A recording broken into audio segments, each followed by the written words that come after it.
सत्ता के दबाव में जिस प्रकार से मुजफ्फरपुर की पुलिस ने साहेबगंज के विधायक राजकुमार राजू जी के ऊपर एफआईआर दर्ज किया, अपराधी के कहने पे अब एफआईआर दर्ज किया, ये चिंता का विषय है।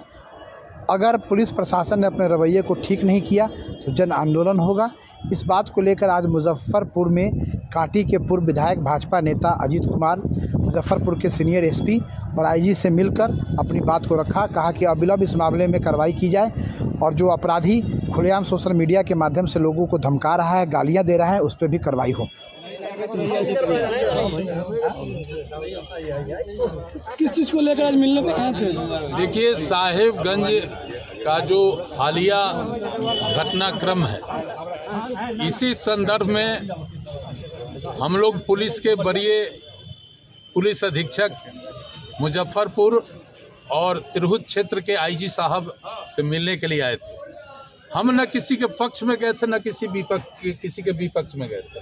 हम लोग जो साहेबगंज और पारू की स्थिति है, हम उससे अवगत कराने आईजी साहब को गए थे। एक व्यक्ति विशेष के द्वारा सरेआम सोशल मीडिया के माध्यम से समाज के सभी वर्गों को जाति सूचक शब्दों का प्रयोग कर गाली गलौज करने से जो साहेबगंज और पारू का माहौल खराब हुआ है, हमने दोनों अधिकारी को इस विषय से अवगत कराया है और दोनों अधिकारियों से आग्रह किया है कि वैसे लोग जो स्वयं अपराध में आकंठ डूबे हुए हैं और वे समाज के जनप्रतिनिधि और सामान्य सोशल कार्यकर्ताओं को जाति सूचक शब्दों का प्रयोग करके गाली गलौज कर रहे हैं, पूरे समाज में भ्रम की स्थिति हो गई है, तनाव का वातावरण बनते जा रहा है। इसीलिए हम लोगों ने आईजी साहब से कहा है, सीनियर एसपी साहब से कहा है कि आप तुरंत के तुरंत इस सारे घटनाक्रम पर विशेष टीम गठित करके जांच कराइए और पुलिस जिस तरह पक्षपातपूर्ण कार्रवाई कर रही है उसको रोकिए और जो दोषी है, जो लंबा जिसका आपराधिक इतिहास है, वो व्यक्ति दूसरे को धमकी देकर और हत्या करने और जान मारने की बात कह रहा है, निश्चित रूप से उस पर कार्रवाई करिए।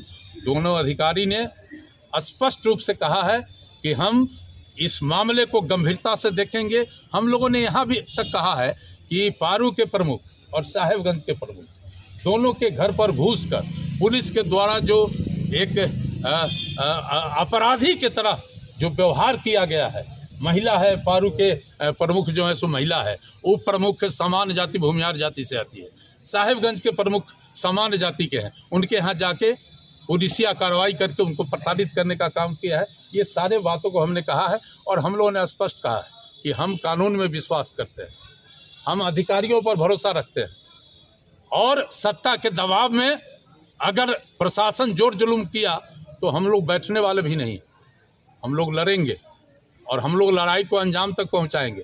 साहब, ये कौन बात हुआ? संविधान में कहीं लिखा हुआ है किसी का जाति पूछ के आप उसको प्रताड़ित करिए?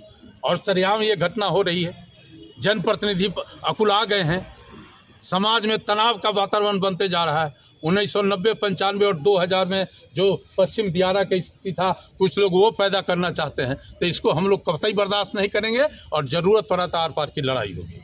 अच्छा, यह कारण है कि 4 केसों में फरार अपराधी आपको पुलिस अभिरक्षा में किसी पर केस भी करता है, 64 के भी बयान होता है और उसकी गिरफ्तारी नहीं होती है।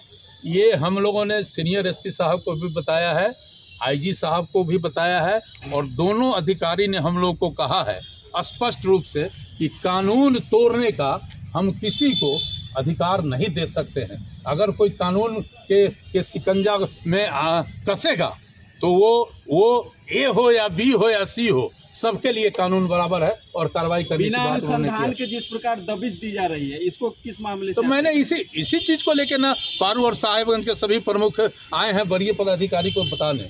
अगर कार्रवाई नहीं होती है तो फिर हम लोगों का जो अपना संवैधानिक अधिकार है, गांधीवादी तरीके से हम इसको प्रोटेस्ट करेंगे।